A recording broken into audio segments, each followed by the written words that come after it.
It's Lisa from Been There, Got Out, and tonight's Instagram Live just was put together a few days ago. We often say that our content is driven by our clients, and it was a wonderful coincidence that, well, not a good thing what happened, but our client had a problem with, one of our clients had a problem with stalking. And so Steve happened to be on TikTok like that very night. And I had just been saying to her, you know, he would be the perfect person to ask. And Steve, I see you, I'm inviting you. That very night, I was able to talk to him live, and I thought this would be the perfect thing to do an interview on, because so many of our people are dealing with the issues that I just was talking about with stalking. So Steve, I thank you again for coming back, especially on short notice. And this is your second time with me here, and I hope we can do more because the content is really, really valuable to our clients and also the bigger community. So can you just start again by, for people who don't know you already, I think of you just as Steve the Bodyguard, but introduce yourself and tell us what protection from abuse is. Okay, well, thanks for having me back. You know, by way of background, I've been involved in protective services and risk management and security for, geez, it's going on 30 years now. So about 6 years ago, I decided to take my trade craft and give it to the people that I felt that needed it the most. Personally, I never liked protecting the wealthy or the privileged, or as I like to call it, babysitting. And I decided to take my trade craft and give it to the people that actually needed it the most, but were least likely to be able to afford it. So 6 years ago, I started a charitable organization, a nonprofit called Protection from Abuse. And Protection from Abuse provides a lot of the same consulting, guidance, and security services that are usually just available to the wealthy or the privileged. So, and here we are, 6 years later, growing, doing more work than ever, and working under federal and state grants, and trying to expand our programs to help as many people in peril as possible. Yeah, it's wonderful because often people who need services like yours have no idea where to find them. So, right. And we're a bit of a unicorn. I think everybody assumes the police protect you. The police are not your personal protection agents. And in fact, you know, not only domestic violence victims or those leaving difficult relationships, but just for every citizen, the police do not have a legal obligation to protect you. You know, your personal safety is always your own responsibility, at least until they arrive, if they've been called. And the domestic violence landscape in particular is particularly troublesome and difficult to navigate. So there's the shelter system, of course, and the domestic violence organizations, but we're the only properly organized nonprofit that exists just squarely on the safety and the security issue, and that's our focus. Yeah, I mean, it's great. I was literally, again, just yesterday talking to another person who's trying to get involved more with advocacy, and she was saying, how do we train the police? How do we train the police? Sometimes we can train the police, but if there's a better alternative, then we should try that first. Well, you know, there's two issues there. You know, there's a police training issue in how they respond to domestic violence, and that is definitely a critical issue, right? How they respond in terms of their protocols, because first and foremost, responding to a domestic violence call is law enforcement's most dangerous call. It's not a robbery, it's not a murder, it is a domestic violence situation. So that's first and foremost. Secondly, you know, police officers need to be trained with respect to the dynamics of domestic violence, better trained to interact, you know, with victims and survivors and even offenders in a better, more informed, in a trauma-informed manner. In terms of what the police don't do what we do, and we don't do what the police do. Like I said, the police are not going to park outside of your home for 24 hours a day, 7 days a week, and provide personal protection. It's just not something they do. And it's not, you know, personal protection. That entire continuum is not part of their training. There's no part of typical police officer training that involves personal protection, unless They've been sent to training to be on some type of mayoral protective detail or governor protective detail. It's just not part of what police do. Mm-hmm. Okay, sorry, I have this cough all of a sudden, but sorry. When we talked the other day, you one moment, let me drink water. Absolutely. That's why I have a cup of tea with me. All right, I'm going to keep trying. Okay, so you commented about how an abuser's greatest tool is to instill fear. Tell us more about that. We encounter that a lot, particularly in the context of threats to kill, which can be very difficult to discern whether a threat to kill is an attempt to control or, an actual legitimate threat.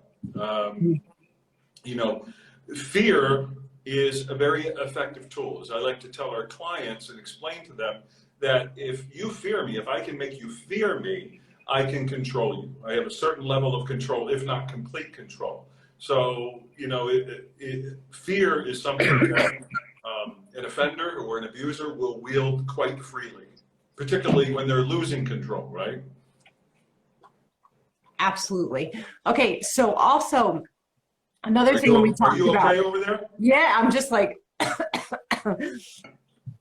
Perfect timing, right? When things you probably didn't cough. I know. I think it's because I ate all this popcorn. Okay, so I want you to do more of the talking for the next few minutes. Tell us, we talked about this last time. Why is risk and threat assessment so important?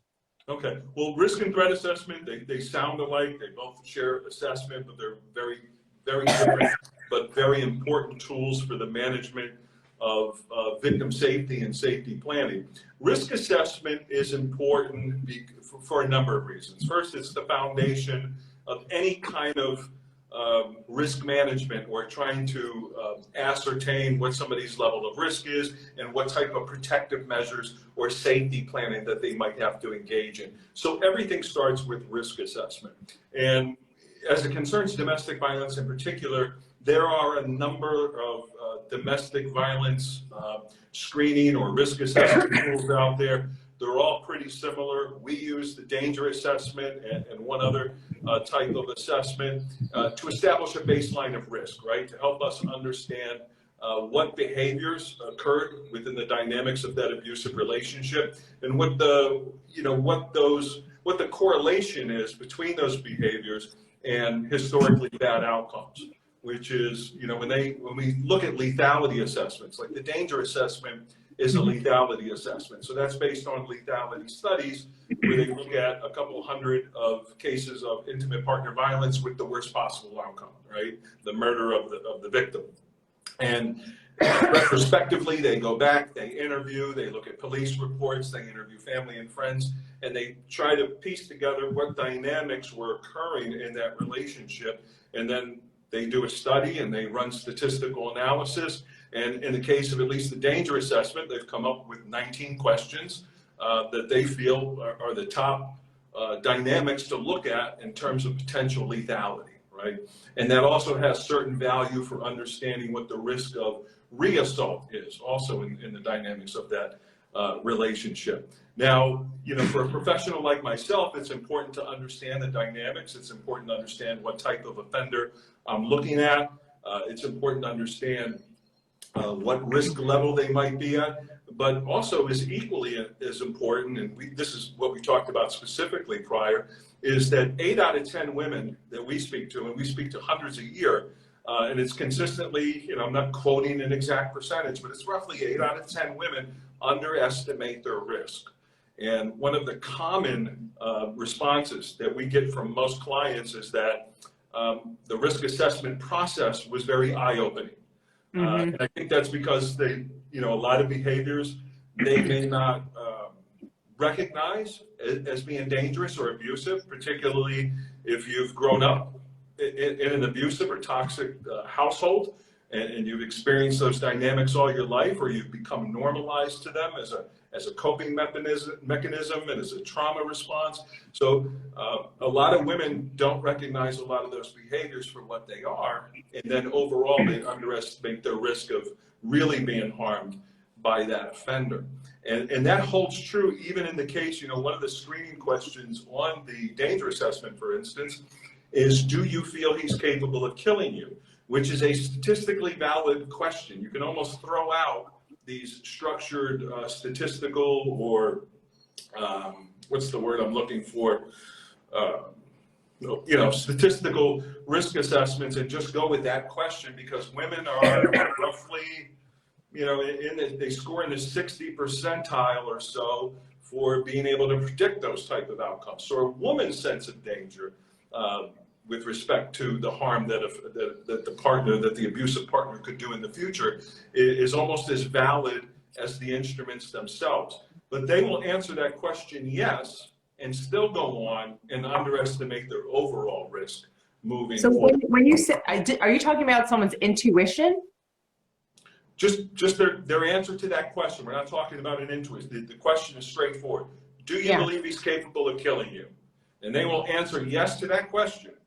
But then they will go on and then underestimate what their overall risk level is with respect to the instrument and the statistical outcome of their score. So in other words, if they scored very high on the risk assessment instrument, 8 out of 10 women will say they feel like their risk of being murdered or harmed again is medium.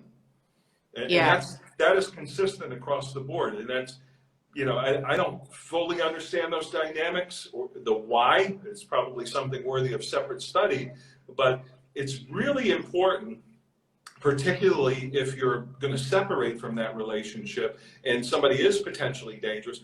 It is important that the client is calibrated to the reality of the situation. So that, because like I said, there's no exception to this. Everybody's personal safety is their own responsibility. There are people that will help and support you along the way. Law enforcement will support you as they can. Domestic violence organizations and organizations like myself will support you as you are, but nobody can be with you 24/7 hours a day. So even in the cases of where we're helping you safety plan, you still have to execute the plan. So it's important that the client is calibrated to the realities of their situation so that they can execute and make better decisions about their safety moving forward. Does that make sense? Yeah. I mean, as you were talking, I kept thinking, and I think I got my voice back, that people underestimate, and in our world, they tend to minimize. They'll minimize the abuse. It's no matter how bad it is. And everyone's got a pretty bad situation that we're dealing with because we're mostly with the high conflict situations. They'll minimize. They'll say, well, mine's not as bad as most. And listen, we had a woman tell us that, and she went on to tell us how her ex had thrown her out of a moving car. Right. And it was almost this apologetic, like, I don't want to take attention from other people who have it more serious than I do. Do you notice that also? I hear this all the time, and it's not a contest. We're not comparing situations, and we're really focused on outcomes. And outcomes, the type of outcomes we want, as we like to say as an organization, no relationship should end in death or terrorism, harassment, or violence, right? So we're focused on outcomes, emotional and physical safety. So I think that's where the focus needs to be, and not really just focused on, well, he's not that bad, or he didn't do this, and I've heard it worse. Any type of situation, right? When we're looking at risk assessment in particular, is just a snapshot in time, right? Because if you took a selfie of yourself today, you're not going to look exactly the same tomorrow or a week from now. And risk is the same way. Threat assessment is the same way. It's very dynamic, and things can change from day to day, from week to week. So it might not be as bad right now, but maybe next week it's worse, depending on the dynamics and what kind of behavior that the offender is engaging in. So yeah, I get that a lot. I hear that a lot. Yeah, and I'm thinking also in terms of things getting worse as time passes, isn't that the nature of abuse? Because we know that physical abuse is always precipitated by some kind of emotional abuse, and it often gets worse over time. Do you notice that? There's a high correlation, and I'm careful, I want to avoid absolutes. I covered this recently when, I did a video that's, I think it's in the midst of going viral that talked about different types of emotional abuse. He doesn't hit you, but he does this. He doesn't hit you, but he does that. And there were a lot of comments that said he eventually will. That's not necessarily true. Not all abusive relationships are violent relationships. That doesn't make them any less abusive or any less toxic or we're getting into this comparison again. A lot of times when we see the violence escalate is when, partners try to separate and they're trying to leave that situation.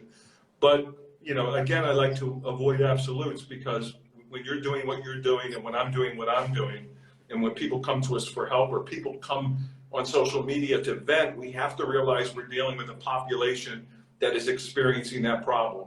And we're not necessarily seeing the couples that have separated without any problem. They go their separate ways, and that happens. And that's something I try to emphasize a lot with restraining orders, because I talked about this recently, where a lot of people say a restraining order is just a piece of paper.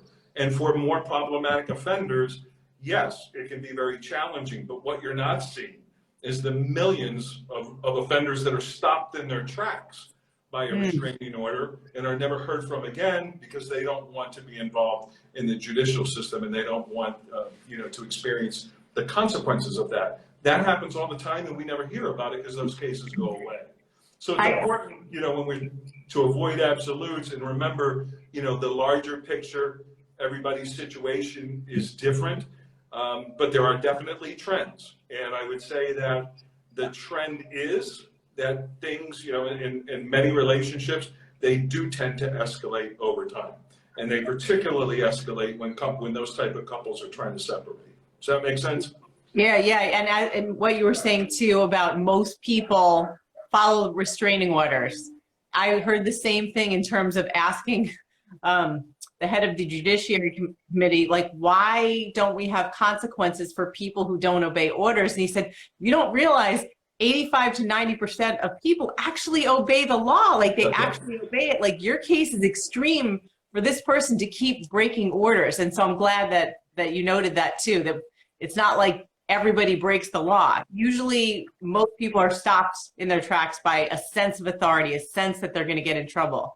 Right. It's the extreme cases, like ours, where they don't care. That's frustrating for me, because I hear it a lot, and that's why I have a love-hate relationship with social media, with people. A lot of people reach my service, and obviously they reach you and they reach other support through social media, but there's a lot of bad information on social media. I know. And what troubles me and what frustrates me is that a lot of women are probably dissuaded from getting a restraining order that would give them some of the elements of protection they need and some of these rights, and they're not getting it because they've gone to a group or they've read a post and they read somebody's extreme experience, and then they conclude it's just a piece of paper, and that's just not true. And there are other rights conferred, in a lot of instances with restraining order. Judges can address things like, spousal support or household maintenance, child support during that time, if there's not a concurrent family court issue going on with that. They can address other issues, visitation, custody during that time. All these things are very important, and a big legal advantage for a parent trying to leave a situation and perhaps even hide and take the children somewhere. Because we have to remember, fathers, even abusive fathers, have legal rights to those children. You just can't take the children and run away. I've had, it's not super common, but it's not exceptional either. I've talked to many women that are being charged with crimes or have been charged with crimes because they took the children and they have fled. And some have even done that at the advice of a domestic violence advocate who obviously didn't understand the law. And we have spoken to them too. That's right. Yeah, they have actually lost custody of the kids that they were fleeing with because they didn't realize the law, and especially when they crossed state lines. Right. So when you get a restraining order and a judge addresses temporary custody at that time, which if they're going to rule in favor for you for the restraining order, a high percentage of those cases, you're going to have custody until things are figured out later in family court. They may try to set some type of reasonable visitation schedule, but those other rights that can be conferred during a restraining order. They're very important protections. And we can't be guided by these extreme cases that are the exception and not the rule. We're never guided by exceptional cases. Exceptional cases are always exceptional, and they always require special handling, and they're just going to be problematic. And those are obviously challenging, not only for an advocate like myself to help guide someone, but I understand the frustration of the millions of men and women that are in this situation where you've got offenders that, and it, you know, there's a difference between a violation and a violation you can prove. And I think sometimes there's a disconnect with people that hold restraining orders. There are lots of violations that occur, but you have to be able to go to court to be able to prove that violation and document that violation. Even when you're speaking to the police, you can say, he keeps driving by my house, but if you don't have photographic or video evidence, it's usually not enough for a police officer to make an arrest or probable cause to be violated on that restraining order. So, you know, again, it's important that if you're in this position, you take what you hear on the internet with a grain of salt. You don't try to navigate it yourself. You reach out for support. There's people out there, advocates and people such as yourself, that know what they're doing.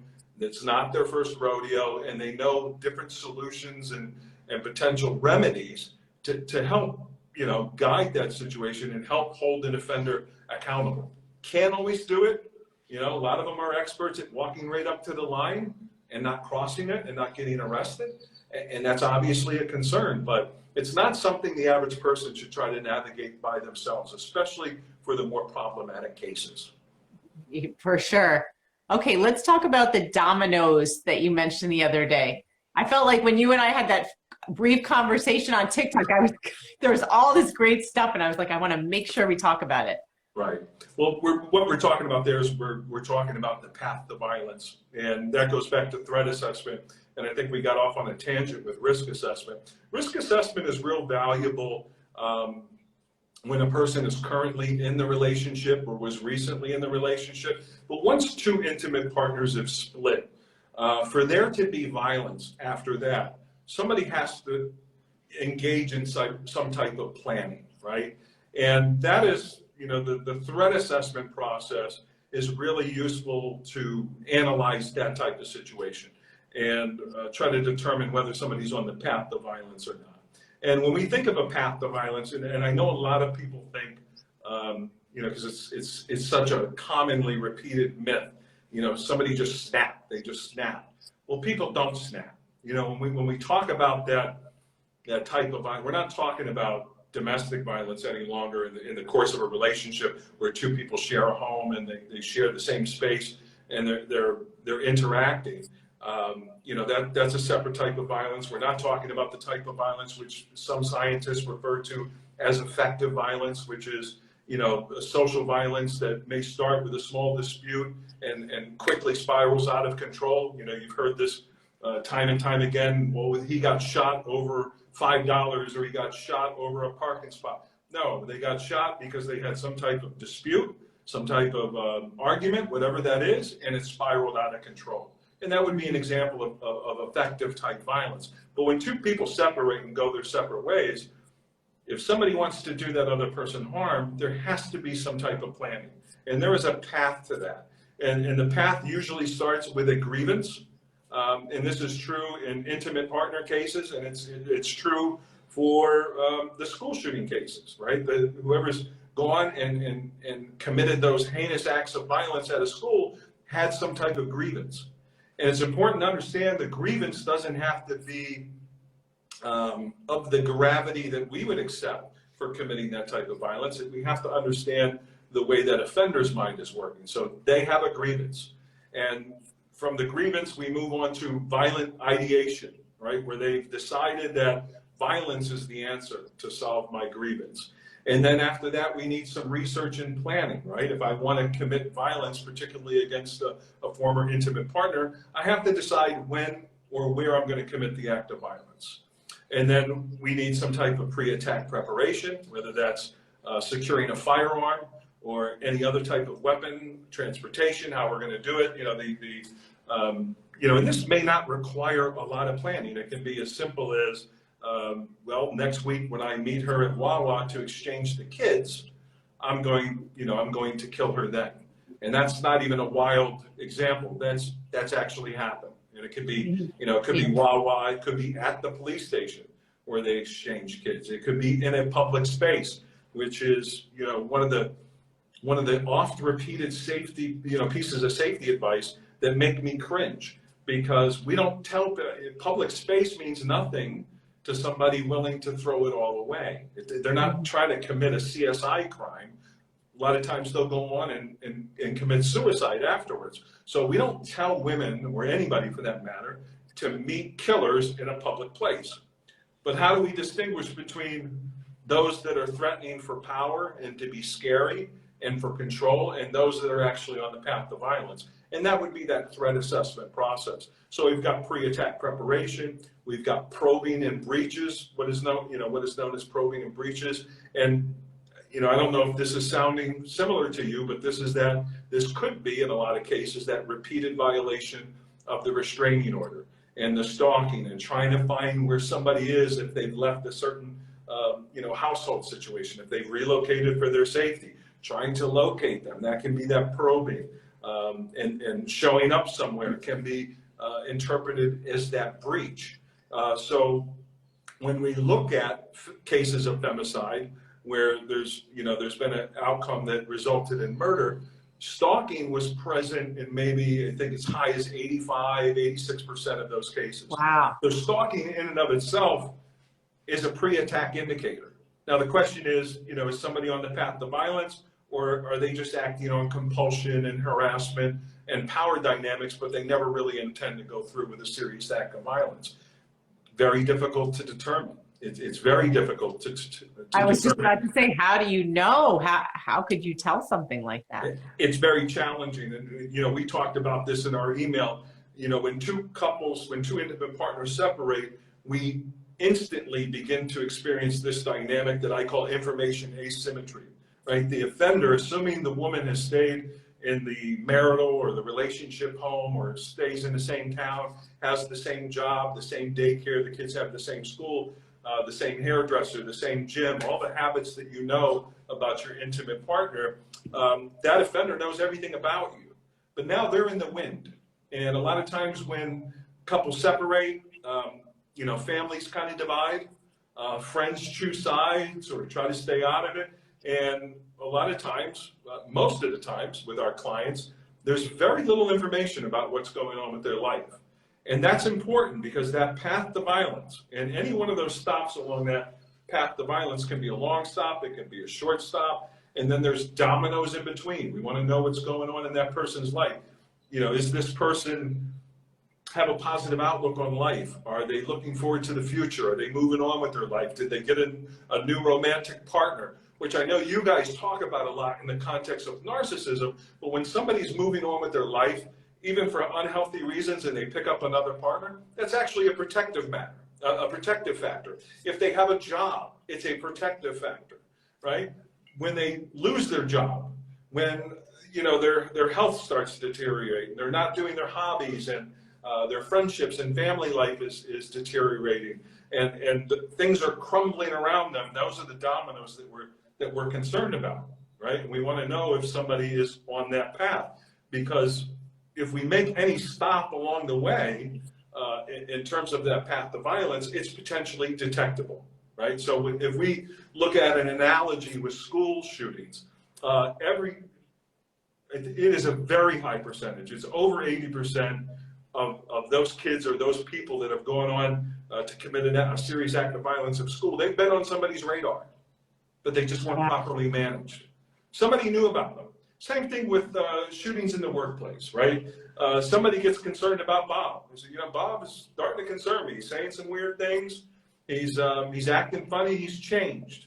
And, when Bob comes back and commits an act of violence at the place of employment, it's because nobody acted on that information and nobody tried to intervene and take that person off the path to violence, which, by the way, is done successfully all the time. And that's why threat assessment is so important, to try to identify those individuals, to try to keep track of what they're up to, and then try to implement protective strategies that would take them off the path to violence to the extent that you might have that type of influence and might be able to work on that continuum, or at the very least to institute more protective factors for the potential victim, which might include the advanced safety planning, maybe relocating to a confidential location for safety purposes, getting to a safe house, staying at an unknown relative or family member's house, any number of the dozens of different safety strategies that we can implement depending on the situation.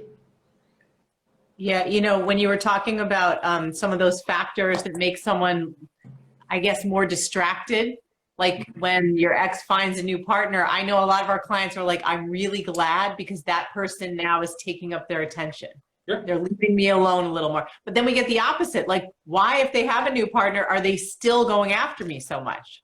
Right. So it's not a guarantee. Well, it's not a guarantee against the harassment, but I'm talking about actual serious, the ultimate act of violence, right? That, one of the reasons we exist is because of that lethality issue.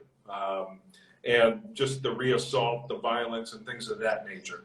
Couples that war, particularly couples where one is toxic or has personality disorders like narcissism, that's just a messy process to disentangle from that type of person.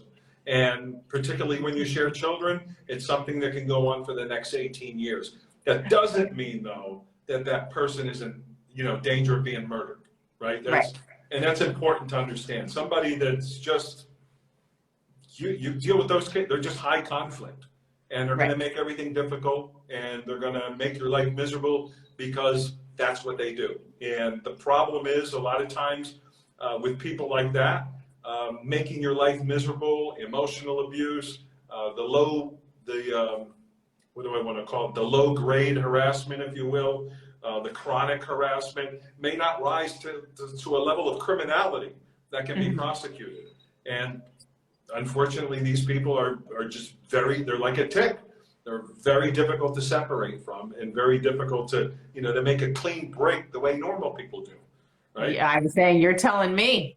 Yeah. Don't we know it? I've got exes, right? We all have exes. I've got some that I'm still in contact with and I talk to, and there's some I'm never going to hear from again, and they're never going to hear from me. And that's normal. But there's nobody, where we're plotting and, trying to make each other's life, that's a whole different continuum. And my heart goes out to the people that have to navigate that. And there's just no easy answers for that, especially when somebody is just coming shy of engaging in criminality. Yeah, we deal with a lot of that too. Okay, so all this talk, like, I'm wondering, this definitely scares people. So certain people in the situation, and we already talked about how people try to minimize or say, well, mine isn't that bad. Do you find that it does scare women in particular? Do you feel like people often say, I'm triggered by hearing this. Like we call it like the harsh New York reality check, not dealing with so much the violent stuff like you're talking about. And often people, they don't want to hear it, and they'll be like, I don't want to, it's scaring me that this might happen. I'm going to just not pay attention to it. Do you get a lot of people still kind of in denial and are like, well, I don't think that really is my situation, or they get upset with what you're telling them? I think more often than not, people intuition is pretty strong. I think people just need affirmation of what they feel deep down inside. And I think a lot of times the assessments we take them through and the different analysis we do is affirming and in some cases empowering. Like they know now, I'm not overreacting. I've heard that a lot, right? But it's also important to remember the limitations of assessment, even threat assessment, right? Nobody can predict the future. We can't, we cannot predict what's going to happen tomorrow. Even with things where, we almost have it, the science of weather or climatology, we still get the weather wrong, right? So we definitely can't predict what people are going to do. So when we look at something like risk assessment, we have to understand that those statistical groupings are groupings. They're not assessments for an individual situation. And a good analogy would be car insurance. Your premium is a risk assessment of sorts. They look at your age, they look at your gender, they look at your driving record, the type of vehicle you drive, where you live. Do you drive for pleasure? Do you drive for work? How many miles a year do you drive? And from those different inputs, they come up with a premium. And so as I like to use as an analogy, if I were to take, compared to you or I, a 21-year-old kid who's a new driver and daddy brought him a Corvette and he's got a couple speeding tickets under his belt and maybe a DUI or maybe, and he drives for pleasure and he puts a lot of miles on the vehicle, he's going to be paying the highest premium, which means he's high risk. Right. It doesn't mean he's going to have an accident tomorrow. And it doesn't mean he's ever going to have an accident. What it does mean, though, is when we look at a group of kids or, boys and girls or young men and women similarly situated with the same profile, that group is going to experience accidents at a much higher rate than the other groups, right? And risk assessment acts the same. Even if you do a risk assessment for breast cancer or for heart disease, you may hit on certain indicators that would classify you as high risk. It doesn't mean you're going to die from a heart attack or even that you're going to have heart disease.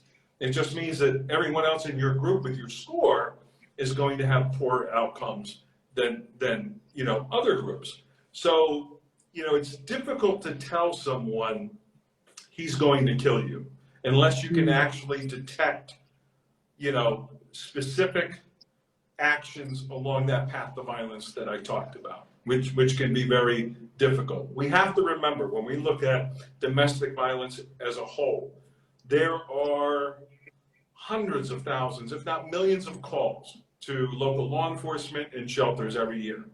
And I don't want to say only, it's only a relatively small number against that larger group that are murdered, right? We maybe 3,000-4,000 a year, which is, one is too many. But when we look at that in relation to the entirety of the problem, it's still a relatively rare event. So it's difficult to tell someone, hey, this is the best we can do is tell them this is what your risk is. These are the things that are concerning. And in the other analysis, the threat assessment, this is why we think he may be dangerous. And the best you can do is put that information together and hope that someone engages in the proper protective strategies and safety planning. Now that window of potential lethality is particularly high in the first 3 months after a breakup. It can persist for a year. And if you'll recall, that first step on the path to violence is a grievance. And the grievance can be just simply, you're leaving me, right? Yeah. But there are other grievances along the way that can happen. There are criminal cases. The breakup of the relationship or whatever happened in the relationship could have resulted in criminal charges. And when that rolls around, whenever that rolls around, that could then become the grievance.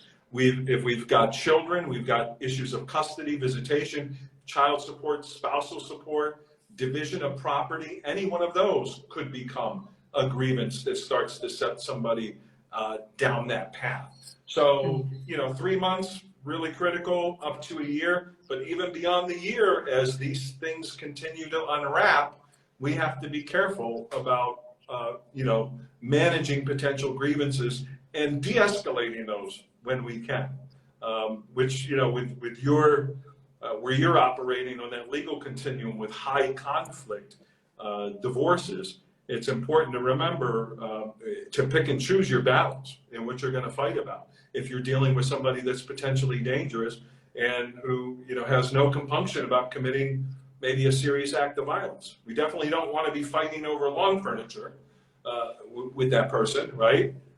So we have to kind of pick our battles, and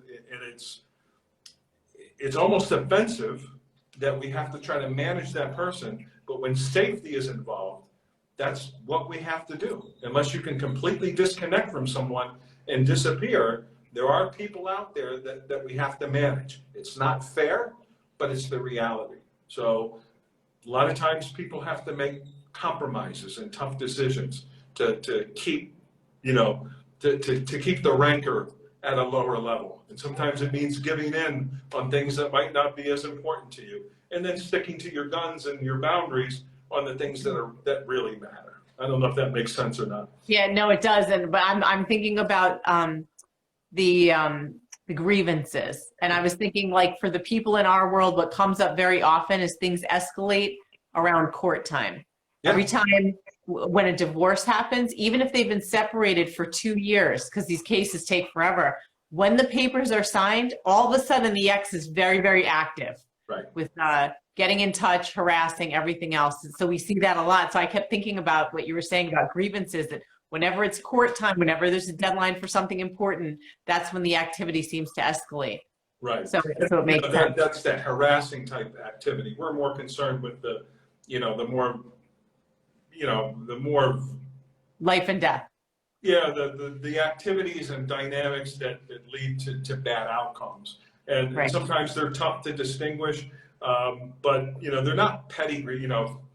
There's going to be that high conflict, and I'm reluctant to send the message that anytime you're involved in a high conflict divorce, you might set this person off down to the path of violence, right? Right, I don't right. want to send that message. The passage of time without something serious happening is generally is a strong protective factor, right? Somebody that commits a really serious act of violence outside that time period, that would be exceptional, but it's not impossible.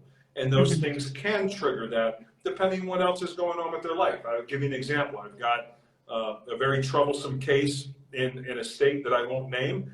The ex is a law enforcement officer. She's well beyond the year period. But as they continue to unravel these dynamics, and we're dealing with issues of child abuse, and CPS has gotten involved, and they have affirmed or founded the allegations, and it's been referred to the prosecutor's office, and now this person's looking at potential jail time.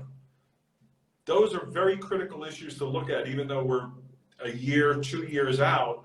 Mm-hmm. What is this person's mindset on their future? Because he has said in the past, if you take my kids from me, I'll kill you and the kids. If I lose my job, if I lose this, if I lose that, I'll just end it all. So there have been those suicidal threats, right? And suicidal threats are also a known risk factor when it comes to lethality, and they can be as difficult to untangle as threats to kill, right? So, this is another thing that bothers me about the internet and the amateur advocate. I've seen repeatedly suicidal threats be dismissed as he's just trying to get attention or control you. And yes, they can be used as a tool to control you or to get attention, but they can also be serious. And, in a percentage of cases, they follow through and, they not only murder them, not only commit suicide, but they first kill their partners. So, threats of suicide is a lethality factor and is on most lethality screenings. Yeah, it's tricky because in our world, there's a lot of emotional manipulation to keep someone in a relationship where they'll say, if you leave, I'll kill myself. Right. So it is really tricky. All right. So and that could be somebody that's seeking to control and trying to hold on to that person. But, like I said, you name a situation and we've probably covered it, encountered it and managed it. I had a case exactly like that. She was dismissive of those threats to kill. When they finally did separate, she contacted us after a very violent night where he did violate the restraining order. And he went on to violate it again, and we were able to facilitate his arrest. And I actually testified at his hearing, his restraining order hearing, and they held him without bail. And wow. He committed suicide in prison 2 weeks later. So he was serious. So there's no doubt that had she not had the restraining order, which, number one, even though he violated it, it's still a legal boundary that he was willing to cross. Now we know he's dangerous. Now we're paying special attention to this case.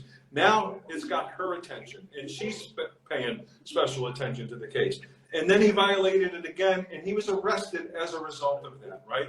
He probably wouldn't have been arrested if not for the second violation of the restraining order. And now you've got somebody out there with suicidal ideation who's also very violent, who's losing control of the relationship, he quite possibly would have murdered her and killed himself in a murder-suicide type situation. So, you know,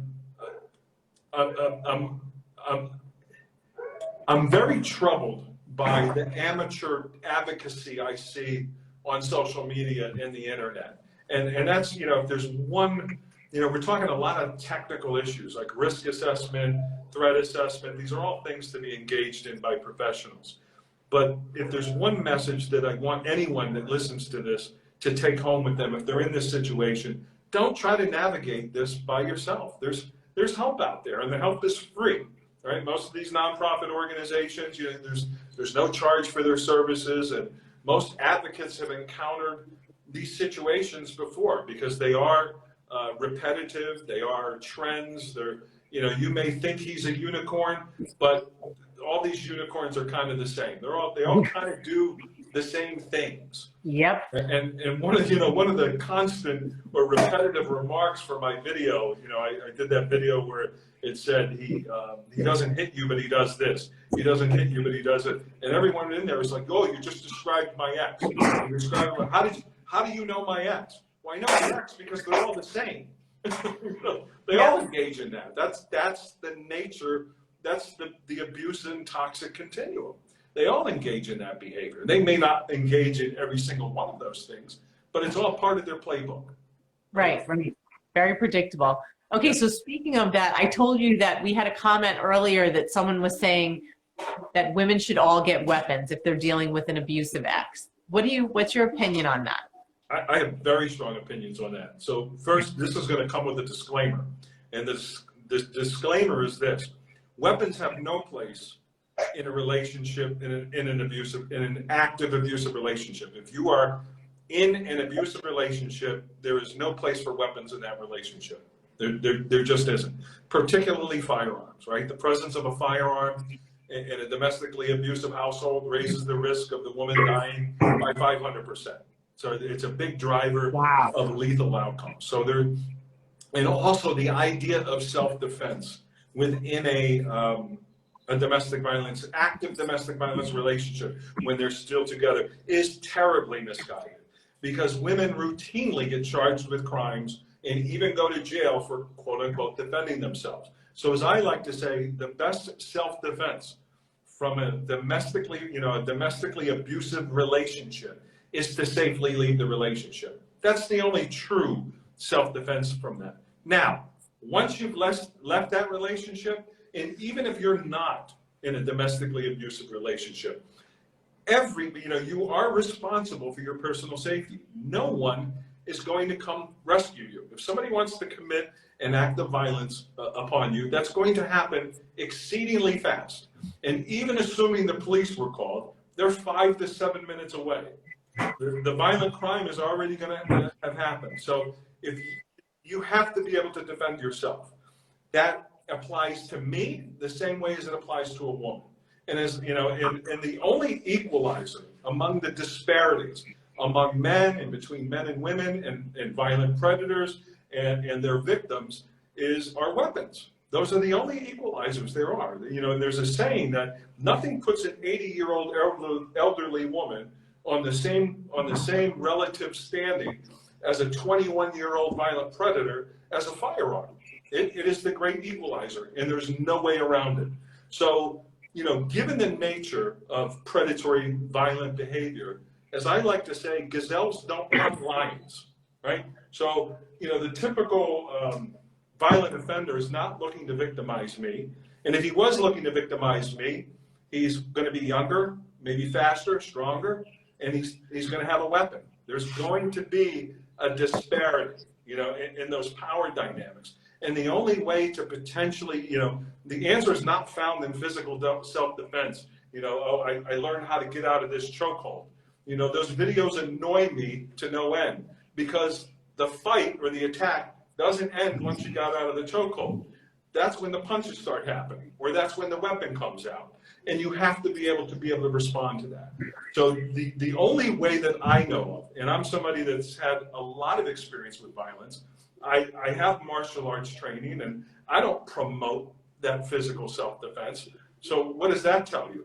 The only way I know to reliably improve your chances of surviving a violent outcome is for you to have a reliable self-defense weapon. Now, in my universe, in my personal opinion, and a lot of my colleagues share this, the same opinion, you know, at the top of the list is a firearm. And after that is a taser, followed by stun guns, pepper spray, edged weapons, you know, and from there on, there's a lot of worthless stuff out there. But yeah, everyone, man and woman alike, should have some type of self-defense weapon. We don't expect, you know, I don't walk out my door expecting that someone's going to try to rob me or kill me tomorrow. But I also don't expect to have a flat tire tomorrow when I go out. And I still have a spare tire and a jack in the trunk of our car like we all do, right? So it's about being prepared to be able to survive that type of situation. Does that make sense? Yeah, but I'm thinking about, so it's not good to have a firearm, but then everyone should have some kind of self-defense weapon. So I'm a little confused. And then I started thinking about self-defense for self-defense classes. I mean, I've had martial arts training also. And my teacher did the same thing. Get out of there.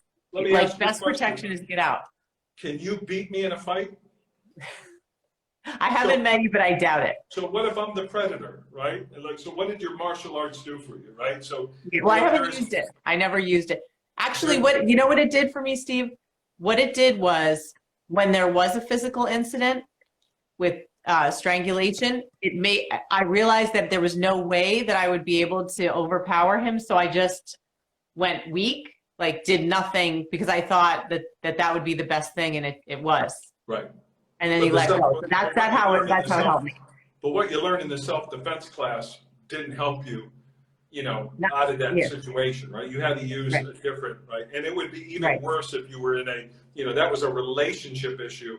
If, you know, let's say you were in a community-based violence issue where somebody was looking to sexually assault you or maybe, you know, take you into a car somewhere or rob you, that would have ended very badly. They may not have just stopped the violence because you went limp.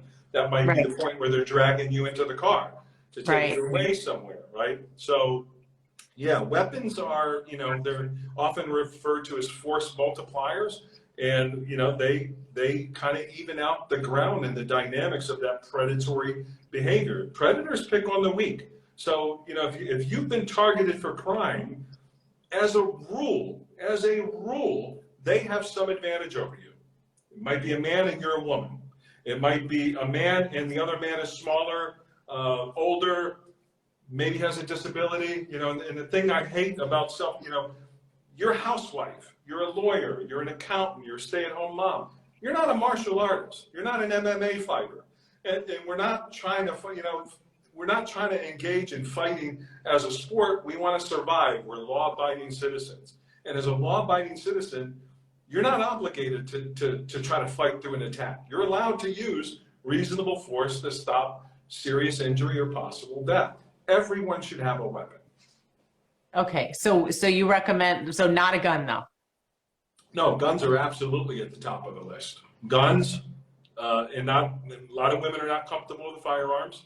More and more are starting to become comfortable. We're seeing more women than ever go to firearm classes and get their permits. That's something I absolutely support. But if you're not comfortable with a firearm, the next most effective weapon, in my opinion, is a taser. And that, you know, a taser, the civilian models are based on the same professional model that you see police use. It's the weapon that shoots the two probes and causes what we call neuromuscular incapacitation. And if a neuromuscular incapacitation is not achieved and say you miss the target, it still doubles as what we refer to as a stun gun. So you still got that stun feature if your attacker is still coming from you. And I've been both tased and stunned, and I can assure you it's very, very unpleasant. Very, very, very effective. Interesting. Well, it really makes sense too because of the danger with guns and the permanence of it and how it can be flipped against a person who might be trying to defend themselves and then just. Well, that, you know, that's an interesting comment. And you walked into a great question because, you know, I get this question a lot. And a lot of women will say to me, what if I have a weapon and it's taken from me and it's used against me? Mm-hmm. And my response is always this: that's the wrong question, right? If we want to gain knowledge and understanding of something, we have to ask the right questions. That's actually the wrong question. And the right question is, in terms of risk and outcomes, do you have a better chance of surviving a violent attack with the weapon or without the weapon? With or without. If you don't have the weapon, your chances of surviving a violent attack are very low, right? Because of those power dynamics that I talked about, the nature of predatory violence. If you have the weapon, even if it's taken from you, you're no worse situated than you were when the violent attack started. You're still at the mercy of the predator. So the right question is my risk of survival higher or lower with a weapon? And it's invariably higher with the weapon. Now, in terms of having something taken from you, weapon retention is something that's very important. And that's something that when you do choose a weapon, you shouldn't just buy a weapon. You should purchase a weapon and then also be properly trained how to use that weapon and how to retain that weapon, should you come into, close physical contact with your attacker. That's very important. And that is something that can be trained on. But we actually have the organization, we teamed up with Axon Corporation, and we have a pilot program going on right now in New Jersey where if you're a survivor under threat you qualify, and we have some screening questions. Basically, we go by the same qualifications for owning a firearm, even though it's not required. So if you're not precluded from owning a firearm, like you're not a felon, you don't have any emotional or mental, institutionalization going on or anything like that, you don't abuse drugs, you don't abuse alcohol, we give free tasers and the training to use it effectively and lawfully to survivors in New Jersey. And we've been running that program now for about a year and looking to hopefully expand it. Wow. Somebody asked the question, can you buy a taser online?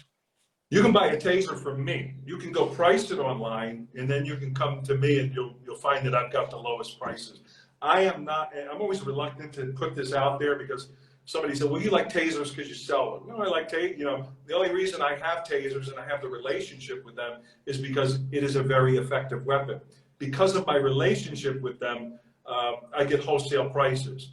And although I don't have, I'm not dedicated or focused on taser sales. I'm very busy with the organization, but I feel so strongly that women in this situation should have a self-defense weapon that I do make that available for anybody that knows about me, connects with me, and if they want to reach out and it's not otherwise illegal in your state. In just a few states, they're a little more strict with the regulations, but they're legal in the vast majority of states. They're legal in every state. You just might have to get a permit in your state. But most states, you don't even need a permit. You just need to be 18 years old, et cetera and so forth, and you can buy a taser. So if somebody's interested in a taser, and the model I recommend for most civilians is called the Taser Pulse. It retails online for, well, they don't sell the Pulse Plus anymore, which used to be about $440. I think the base model Pulse might retail for about $400. I can do much, much, much better than that. I just can't advertise it because it violates my agreement, like my wholesale agreement. So if anybody's interested, they're welcome to send me a message, and I'll be happy to quote them a price. And then, if they're not local to what we're doing in New Jersey, we can do a training class by Zoom, which I would give for free. Wow. Yeah. Oh my gosh, that's excellent. Okay, so speaking of that, how can people best reach you for your services? Well, our hotline number is 8. You asked me this last time, and I didn't have it committed to memory, which is embarrassing. But we have other advocates. We have our materials in court, and just everyone that reaches out is reaching out through other avenues. And it's rare that I'm saying, "Hey, call this number," but our hotline number is 833-657-7683. And if you go to our Facebook page, Protection from Abuse, we even have a QR code multiple times on our timeline, on our feed. And you can open that QR code and open a confidential chat. We call that our National Domestic Violence Safety Chat Line, where you can connect to myself or another certified advocate to talk about any safety issues or get access to our other services. That is excellent.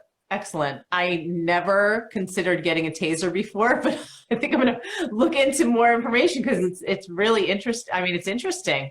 Yeah, I like it's the reason I formed that relationship with them. And when I formed it, and the law just changed with the Supreme Court decision, but prior to the Supreme Court decision in New Jersey, you would not get a permit to carry a weapon. You just couldn't. You could have a firearm in your home, but you couldn't get a permit to carry a firearm. That's changed now. But in New Jersey, tasers have been legal for a number of years. So in my mind, they were the next best option. And I really wanted to be able to empower people in that situation to be able to have something to be able to defend themselves from a violent offender. So that program has been buzzing along really great. But, I like to use myself for an example. My background is a bodyguard. I'm no stranger to violence. I am good at violence. I keep myself in shape. I carry a firearm every day. So if I carry a weapon, why aren't you carrying a weapon? Right? If I think enough of my safety and the need for a weapon to keep myself safe so that I come home to my family every day, everyone should have that. Every law-abiding citizen should have the means to protect themselves. And the videos you're seeing out there with the kicks and the elbows and all that, it's all false empowerment. It's like theater. It's nonsense. And as I like to say, when I talk about women's self-defense, what separates me from these other so-called experts and these, they invariably have a background in law enforcement or martial arts, and sometimes they have no background at all, but they're teaching it. And the difference between them and I is because for every woman that they think they're keeping safe by teaching them that, I speak to the hundreds where it didn't work. I speak to the hundreds of, because I'm also a credentialed sexual assault advocate. So I speak to the hundreds of women that tried that and were still sexually assaulted. I speak to the domestic violence survivors that left the relationship and were still attacked. And I speak to all the women that suffered community-based crime, like muggings or other various forms of assault. And this is a particularly important issue, I feel, for women, because women, about half the women in the United States are going to experience violence in their lifetime. Now, unfortunately, the majority of that is going to come from a man that they know, usually, an intimate partner. But the rest of it is that community-based violence. The reason I don't spend a lot of time talking to men is, men, ego gets involved, right? Men want to be able to fight and defend themselves, and men are much more, by nature, much more confrontational. And men engage in violence, that social violence much more often than women do. So when a woman is targeted for violence, they are truly a victim. A lot of times when men are involved in violence, they're complicit in the violence. They don't know how to walk, and I've been guilty of it in my life. I'm not casting judgment, but they don't know how to walk away, right? Or their pride gets in the way. Yeah, wow. And they get in fights over respect and words, and we saw it play out on the stage, at the biggest stage in the Oscars, right? Because of mean words, this man ruined the best, the epitome, the highest point of his career. He ruined it by an act of violence, right? And that's, testosterone is an amazing thing, right? It gets us up in the morning. It makes us want to create and conquer the world. And it's also a form of poison sometimes. And it's something that men struggle with. So men are a little more difficult to reach when it comes to this whole self-defense continuum and the ego, and I don't want sand kicked in my face, so I want to learn how to fight. So I let men kind of do their own thing. Women are more, women understand that they're vulnerable to that type of crime. They're better in touch with that than men. Men are more in denial. Does that make sense? Yeah, it's fascinating. Yeah, every guy wants to be a kick-ass MMA guy and take the bad guy down. That's just not reality, and that plays out every night at some club or some bar, where you know, two guys get into it for no good, you know, the violence is, there's never a good reason for violence unless you're defending yourself, right? If you're legally defending yourself, that's the only acceptable reason for violence. Yet men engage in violence every night of the week, you know, every day, you know, and every day. So, you know, I rather deal with women on the self-defense issue, if you will. Yeah, well, this has been phenomenally helpful. I don't know if you saw a couple of the comments about how well you're doing dealing with such sensitive information, the sensitive topic, but I haven't been able to read them, but if there's more comments, you know, we can always circle back and is there anything that we need to, are there questions that we need to answer? no, I think I'm like, let me check the time. Yeah, we've been talking for, I think, over an hour. Right up, we're at 6:06, so we're an hour and 6 minutes, so I think we should. Yeah, yeah. Right? Yeah, but we can do this again, of course. Anytime. Yeah, yeah. Thank you so much, Steve. All right, thank you. I'll talk to you soon. All right, I'll talk to you later. Bye.